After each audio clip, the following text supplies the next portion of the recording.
Wewe niamkie mimi mama yako.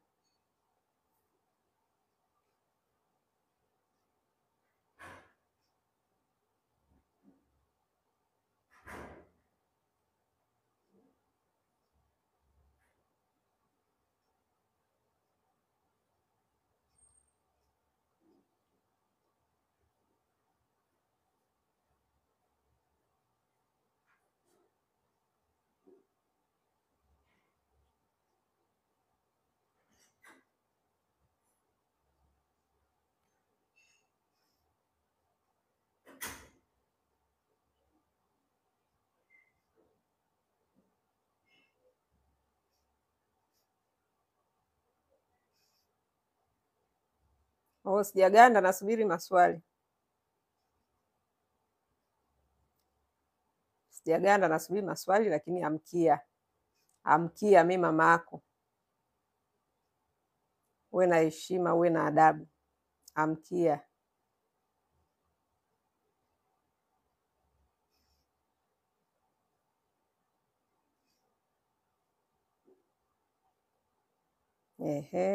Marahaba, ujambo? Ndio hivyo jamani, watoto wa siku hizi yani hawapendi kabisa kuamkia wakubwa zao. Anakukodolea tu macho hivi, sijui kwa nini. Kwa hiyo wakubwa waamkie.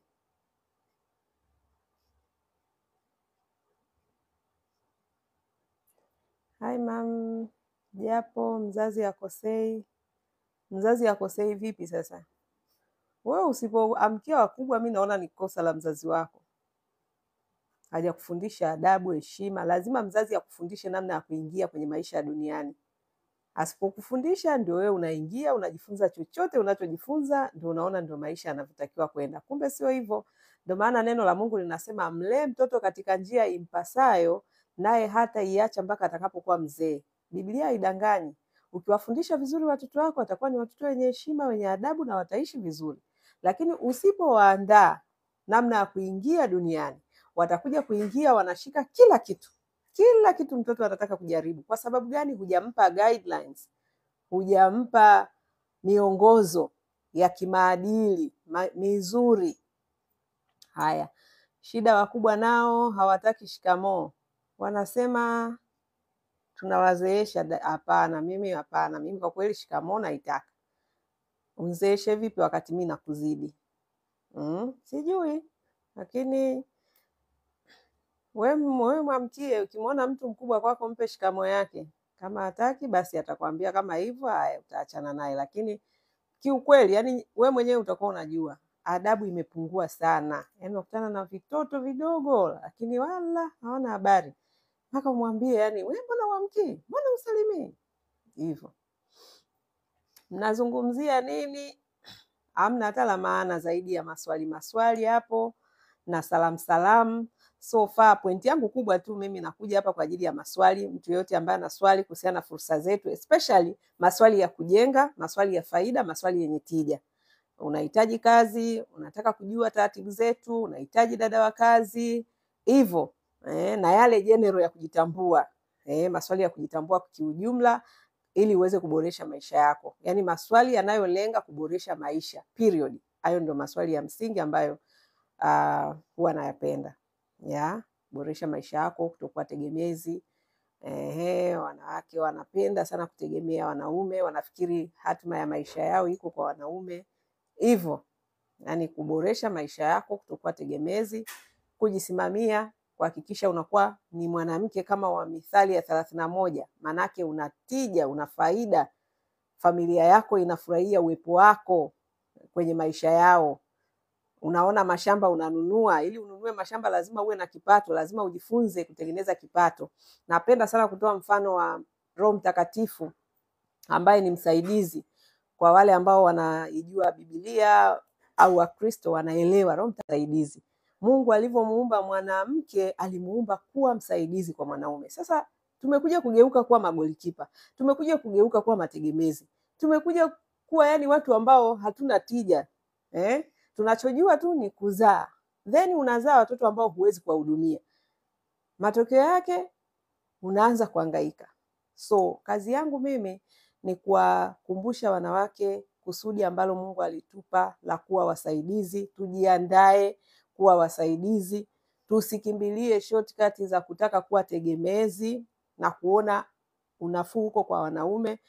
Huo unafuta uona siku za kwanza, lakini maisha yatakayoendelea baada ya hizo siku za kwanza yatakuwa ni magumu sana. So mwanamke, hakikisha unajiandaa kuwa msaidizi, sio kwenda kuwa mchwa. Mchwa, unamjua mchwa wewe? Mbao unaiona nzima kwa nje, lakini kwa ndani imekwisha. Kama wewe unakwenda kwa ajili ya kuchukua tu fedha za familia, fedha za mwanaume au mume wako, then wewe sio msaidizi.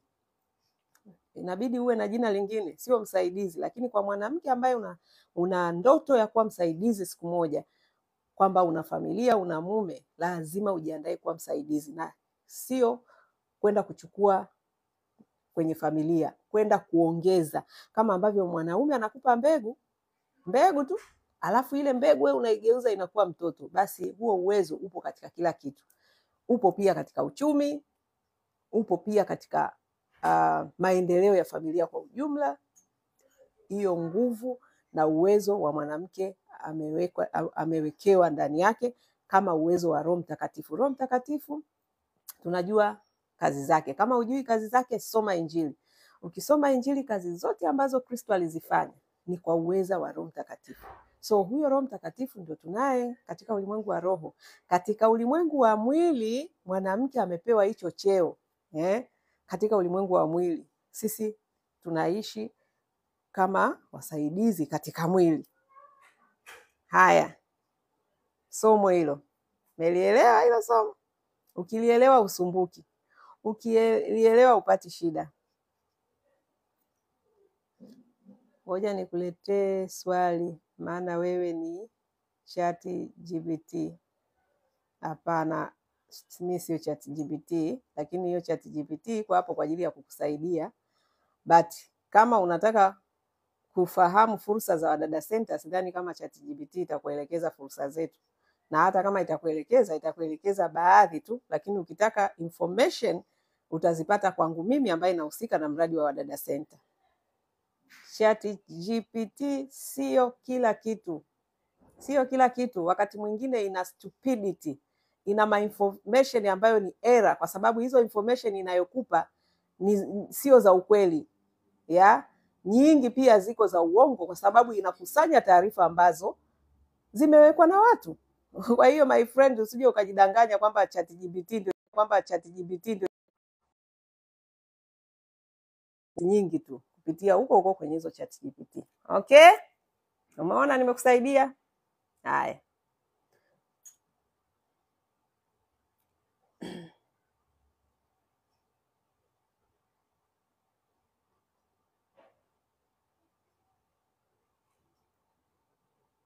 Tuambie tuelewe. Mimi niliolewa bila kazi. Tuambie tuelewe. Mimi niliolewa bila kazi, hakuna rangi, sikuona. Thank you very much. Nimefurahi sana kupata huo ushuhuda wa kile nilichotoka kukisema. Kwamba kabla hujaolewa mwanamke, jiandae kuwa msaidizi. Usiende kuwa tegemezi, usiende kuwa goalkeeper. Thank you so much mama. I hope kwamba umeshajifunza, hautaendelea kuwa tegemezi. Utaangalia namna gani ya kuweza kujikwamua ili sasa uweze kurudi kwenye nafasi yako ya usaidizi badala ya kuwa mchwa au kuwa tegemezi au kuwa goalkeeper. Okay? Thank you so much kwa kushare hiyo ushuhuda. Kwa kweli nimependa sana. Mbona sasa mimi nilikuwa naiamini sana. Okay, ndio hivyo, ulikuwa unaiamini na wako wengi wanaiamini. Lakini ukweli ni kwamba inabidi uwe mwenyewe wewe ndio ChatGPT ni robot. Of course iko faster, inaweza kukusanyia mataarifa, lakini make sure hizo taarifa inayokuletea ni taarifa sahihi. The truth, tunaita the truth. Yesu alisema hivi, utaifahamu kweli na hiyo kweli itakuweka huru. Sasa kweli haitoki kwenye ChatGPT au AI. Kweli inatoka kwenye neno la Mungu. Yaani hapo umemaliza. Okay? kitu chochote ambacho unapata kwenye mitandao, make sure hichi kitu kinaendana na neno la Mungu. Kama akiendani, ni maarifa ya wanadamu ambayo yanabaki na mapungufu. Mwanadamu hajakamilika, mwanadamu siku zote atabaki na mapungufu yake. Kila atakachokitengeneza leo na kesho kitahitaji kufanyiwa marekebisho, lakini neno la Mungu siku zote linabaki limesimama, halibadiliki, haligeuki, ni lile lile jana, leo na hata milele. Sema amen. Okay. Haya jamani, leo hamna mnaoulizia kazi hamna mnaoulizia fursa. Madamu ile kazi ya supermarket professional kaka bado ipo kabisa, bado ipo. Unatakiwa uje kwenye interview, lakini soma kwanza vigezo vya hayo matangazo. Ukiona una sifa na vigezo, njoo kwenye interview. Kuna namba za simu ziko kwenye yale matangazo. Wewe piga simu au tuma message, lakini ambayo inaelezea kwa kifupi sifa zako. Mimi naomba ile kazi ya professional kaka wa supermarket, sifa zangu ni 1 2 3 4 according na tangazo linavyosema.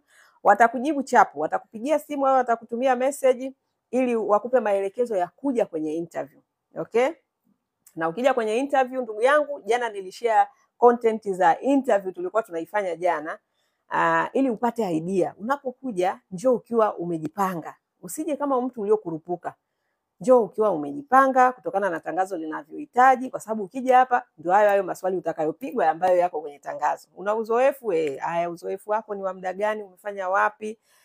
Vitu vya namna hiyo. Kwa hiyo jiandae vizuri ili uweze kuja kufanikiwa kupata hiyo kazi. Hizo kazi bado zipo. Vijana wa kiume 2 bado wanahitajika, na kazi iko Mbeya, ni ya supermarket, mshahara ni 500,000. Sio haba.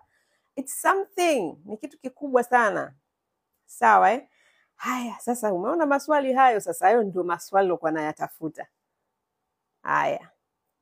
Ila mimi mke wangu wakati yupo nyumbani tulikuwa vizuri sana. Nilipomruhusu kufanya kazi, shida ilianza.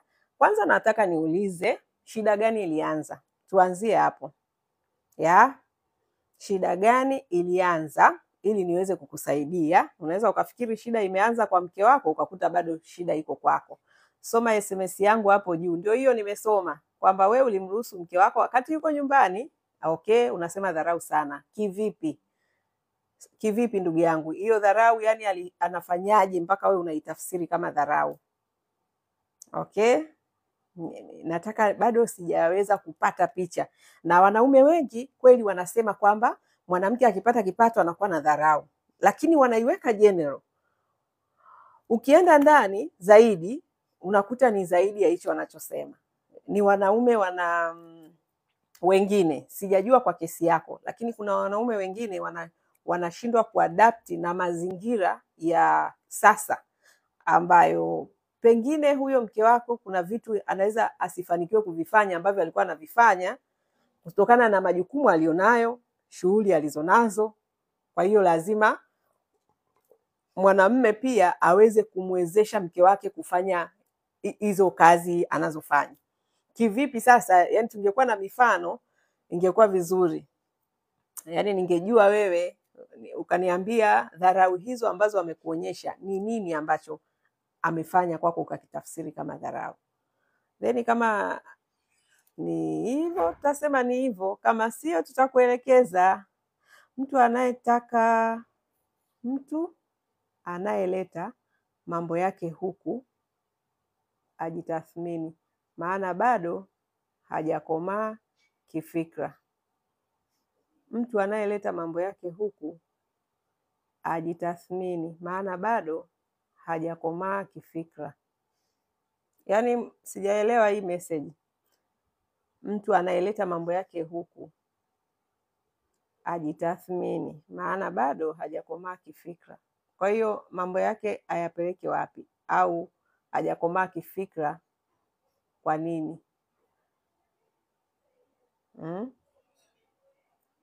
Hivi madam, interview ya pili inachukua muda gani kuitwa tena? Sijajua inachukua muda gani kwa kweli. Watu wanaodili na interview ni watu wa ofisini, kwa hiyo sijajua. Kama ulishakuja kwenye interview, itabidi basi uwaulize, jamani, nani yangu imefikia wapi? Ya, kwa sababu wengi wanakujaga hawajajiandaa na wanaorudia kuitwa wanachujwa. Kwa hiyo itakuwa vizuri ukiuliza kupitia zile namba zetu za simu, ukasema mimi naitwa fulani fulani, nilikuja kwenye interview fulani, nilikuwa naomba kupata feedback kama kuna chansi ya au tayari mmeshachagua watu wengine. Uliza tu hivyo, watakujibu.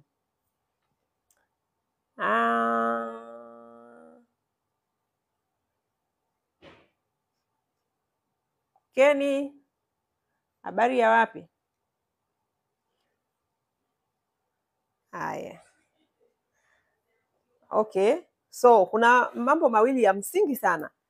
La kwanza ni mtu aliyeuliza swali kwamba alimruhusu mke wake kwenda kufanya kazi, lakini sasa hivi amekuwa na dharau sana. Nimemuuliza ni vitu gani ambavyo yeye anavitafsiri kama dharau. Lakini mtu mwingine amesema mtu anayeleta mambo yake huku ni kama hajakomaa kifikra. Natamani nijue zaidi anachomaanisha. Nijue zaidi anachomaanisha. Kwa sababu kuna kitu kingine ambacho wanaume wamelelewa nacho kibaya sana. Wanaume wameaminishwa kwamba wao wana vile vidude vya hapa, vinaitwaje? Vile vidude mnaita koromelo yaani hamna kitu ambacho wanaume wengi kinawaua kama hiyo kitu ya kusema mwanaume anatakiwa amezee, mwanaume anatakiwa afe na tai shingoni. Usikubali huo ujinga kabisa, usikubali huo ujinga. Haya maisha yana mambo ni mengi, yana mambo mengi. Kwa hiyo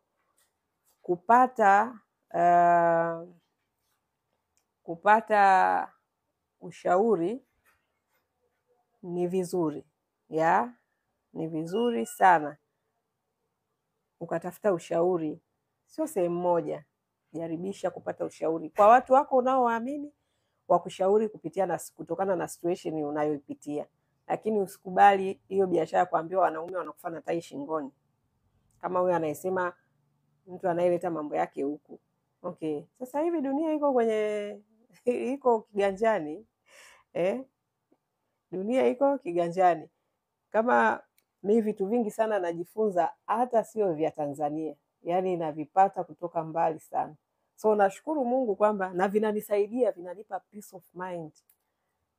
So nashukuru kwamba angalau kuna hii fursa ya kuweza kupata ushauri kwa mtu ambaye hata labda hujuani naye, lakini kwa sababu unajua kabisa huyu mtu ana maarifa zaidi ya mimi, ameshawekeza muda wake mwingi katika kutafuta maarifa. Unajua neno la Mungu linasema watu wangu wanaangamia kukosa maarifa, na kuna watu wameinvest maisha yao, miaka yao mingi katika eneo hilo. So mtu kama huyo anaweza kukupa maarifa, na kweli unaona kabisa haya maarifa, yani nilikuwa hichi kitu sikijui, na unakijua na kinakusaidia. Kwa hiyo mimi binafsi kwa kweli, kama una shida, tafuta mtaalamu katika hilo eneo ambaye amekaa kwenye hiyo field, akajifunza, umeelewa, aweze kushauri. Usife na tai shingoni. That is me. Na hiyo naisema kutokana na nani? Yule alosema mtu anayeleta mambo yake huku. Hayo ni mambo ya mila na tamaduni. Utaratibu wa kujiunga na Wadada Center ni upi? Okay, utaratibu wa kujiunga na Wadada Center, unatakiwa upige simu zetu, namba zetu za simu ziko kwenye profile zetu, uelekezwe vitu ambavyo unatakiwa kuja navyo. Mara nyingi ni utambulisho ambao sasa yani ukibeba tu, ukikurupuka tu huko na barua yoyote, ukija hapa utarudishwa. Kwa hiyo ni vyema ukapiga simu uelekezwe tunataka utambulisho wa namna gani. Then unakuja hapa, lakini kufanya kazi na sisi ni lazima iwe ni ndani ya mwaka mmoja.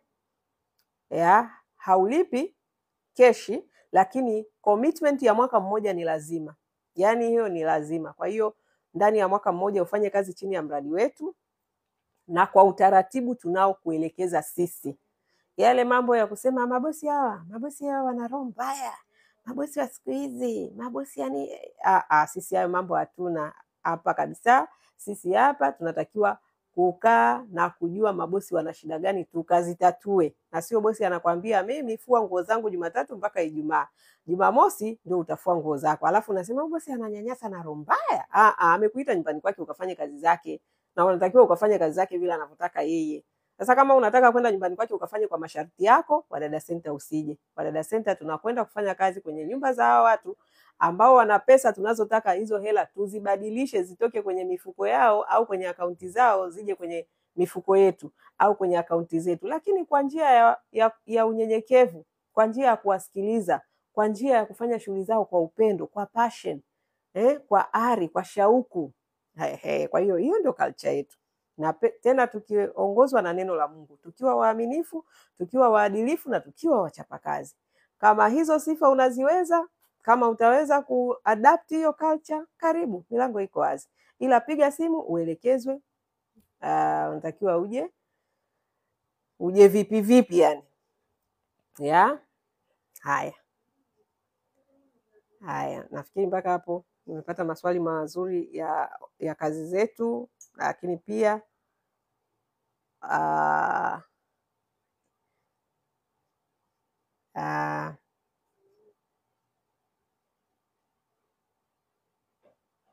wadada wanaotoka kwenye mikono ya Boss Joyce wana adabu. Thank you very much.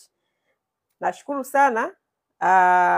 Najaribu sana kufanya hiyo transformation kwa sababu kila mabadiliko yanaanza na awareness. Kwa hiyo nafanya sana hizi awareness kama mnavyosikia. Although siwezi kusema ni wote. Kama unavyojua darasani nasoma wote, mwalimu huyo mmoja, lakini kuna wanaotoka na 0 na kuna wanaotoka na A.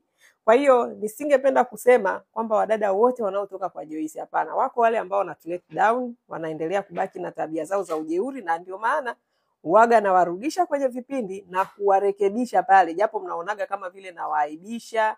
Hapana, nawafundisha. Sina lengo la kumwaibisha mtu. Yule ambaye ataenda kufanya tabia zake za kishetani, huyo ataaibika. Kama wale wanaoiba, au kwa kweli lazima shetani atawaaibisha, kwa sababu mimi sikuwatuma kuiba. Lakini wale ambao wanakuaga na vile vitabia vya vikasoro, uaga tunafanya vipindi kuwarekebisha wadada. Na sio tu wadada wanaotoka kwenye mikono yangu. Na uhakika kuna wadada wengi ambao hawafanyi kazi chini ya Wadada Center na wanabadilika kupitia content ambazo tunazitoa. Kwa lengo ni kuchangia kwenye jamii. Lengo langu mimi ni kuchangia, kutoa mchango mkubwa kadiri ninavyoweza, lakini kuna wale ambao watasema ngoja mimi niende direct kwa Wadada Center. Au hapo watakuja, watafanya huduma na sisi, na Mungu ndivyo atakavyotubariki kwa kutuletea watu ambao wanataka huduma kutoka kwetu. Lakini sio wote ambao watakuja kwa ajili ya huduma. Wengi wananufaika na kazi zetu, ingawaje direct hawaji kwa ajili ya huduma. And it is okay, kwa sababu Mungu ametutuma tumpende yeye na tuwapende watu. Kwa hiyo kama kuna watu wananufaika na kazi zetu, then ni agizo la Mungu na kwamba mpende jirani yako kama nafsi yako. Wale wakipata elimu, wakipata maarifa, wakibadilika, wakitoa huduma nzuri, mioyoni mwao wanajua hichi kitu nimejifunza Wadada Center, nimejifunza kwa Joyce Kiria. Kwangu mimi ni baraka. Okay. Barikiwe sana dada. Amina, nashukuru. Haya jamani, mimi naona kwa leo tuishie hapa. Yule aliyosema kwamba mke wangu ameanza dharau, nilitamani sana angejibu, kwa sababu hicho kitu kinawasumbua wanaume wengi sana. Na wengi wamejikuta wanashindwa kupata usaidizi mzuri kutoka kwa wake zao kwa sababu ya hizo mentality kwamba mke wangu nikimruhusu akienda kufanya kazi atakuwa na dharau, atakuwa mjeuri. Lakini wengine ndio kama hawa wanasema mimi mke wangu nilivyokuwa kabla hajaanza kufanya kazi tulikuwa tunaishi vizuri sana, lakini alivyoanza kazi amekuwa na dharau sana. Natamani kujua kwa nini umesema hivyo. Labda uniandikie DM kama mwogopa kuandika hapo. Ningependa kutoa comment ama maoni ama ushauri kutokana na ile, yani bila tu kuweka kwa ujumla, kwa sababu hujasema ni kitu gani ambacho unatafsiri kama dharau. Lakini nataka niwahakikishie kuna wanaume wengi wanatafsiri wake zao kwamba wanadharau, lakini ukweli ni kwamba sio dharau. ni kwamba tu wao sasa wanashindwa kuadjust, kwamba kuelewa kwamba huyu mwanamke sasa hivi anafanya kazi au anafanya biashara, kwa hiyo ana changamoto pia ambazo anakutana nazo, au kuna majukumu fulani ambayo nyumbani hataweza kuyafanya kama alivyokuwa mama wa nyumbani. Kwa hiyo ni vyema mwanaume akielewa hilo, maana yake ataweza yaani hatakuwa na hizi kwamba mke wangu sasa hivi anadharau, labda alikuwa anapika sasa hivi hawezi kupika tena, au anipikii tena, alikuwaga ananifulia sasa hivi anifulii tena. Yaani kuna vitu ambavyo ni peti, yani ni vitu ambavyo sio vya muhimu kiivo, ambavyo mwanaume anaweza kubadilika. Wanaume wamebadilika sana sasa hivi, wana vitu vingi vya kisasa. Wana smartphone ambazo zamani walikuwa hawana. Kwa hiyo hata kwenye mahusiano yao ya ndoa kuna vitu havitaweza kubaki vile vile. Mwanamke ambaye anajihusisha na shughuli za kiuchumi, hata huyu mwanamke wa Mithali ya 31 ukimwangalia alikuwa ni mjasiriamali mwenye wasaidizi ambao walikuwa wanaweza kumsaidia baadhi ya majukumu nyumbani.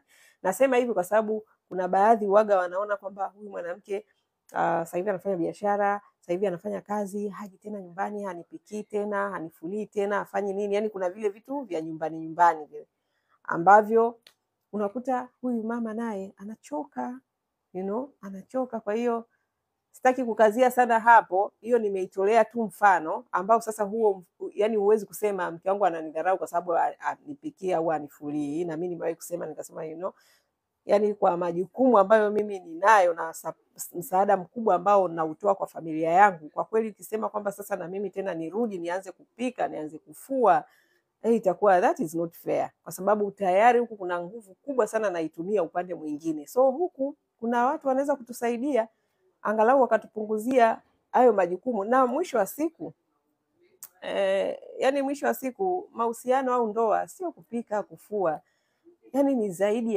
ya hapo. Hivyo ni vitu vidogo vidogo sana ambavyo inabidi wanaume sasa wabadilishe akili, yani fikra, wabadilishe, yani wasione ndoa tu ni kuja kupikiwa na kufuliwa. Kuna mambo makubwa zaidi ya hapo. Ndio maana unakuta familia nyingi sana zinabaki kwenye umaskini, kwa sababu wanabaki kwenye vitu ambavyo ni vidogo vidogo, wakati vitu vikubwa ambavyo walitakiwa vifanye wanaviogopa kwa kuhofia kwamba mwanamke atanidharau, mwanamke akienda kufanya kazi, akishika hela, akifanya biashara, akishika hela atanidharau. No, bidi mbadilike. Anyway, ningepata mfano wa moja kwa moja ningeweza kuongelea kwa kina zaidi, lakini kikubwa ninachotaka kusema labda kwa upande wa wanaume, na Mungu amewapa wasaidizi, amekupa mkono wa pili. Okay, mke wako sio mtu wa kukurudisha we nyuma, sio mtu yani sio atakiwi kuchota au kuchukua, anatakiwa aongeze. Kama ambavyo wewe huwezi kuzaa mtoto peke yako, yani lazima mbegu zitoke kwenye viuno vyako, umtie kwenye tumbo lake, alafu akae na hizo mbegu zako azigeuze kuwa mtoto. Hivyo ndivyo uwezo wa mwanamke ulivyo katika ndoa. Ndio maana Mungu akasema sasa sio wawili tena, ni mwili mmoja, mmekuwa kitu kimoja. So hata katika idea za mafanikio, maono ya kimafanikio, mke wako ni mtu ambaye kama utaelewa uwezo wake kama msaidizi, mnaweza mkapiga hatua kubwa sana. Pale ambapo labda mlikuwa mnaishia kupanga chumba, mnaweza mkajenga. Pale ambapo labda mngeweza kutumia usafiri wa umma, mnaweza mkanunua gari yenu. Nazungumzia kwenye hizi familia hizi za kawaida kabisa, ambazo ndio nyingi sana. Kwa hiyo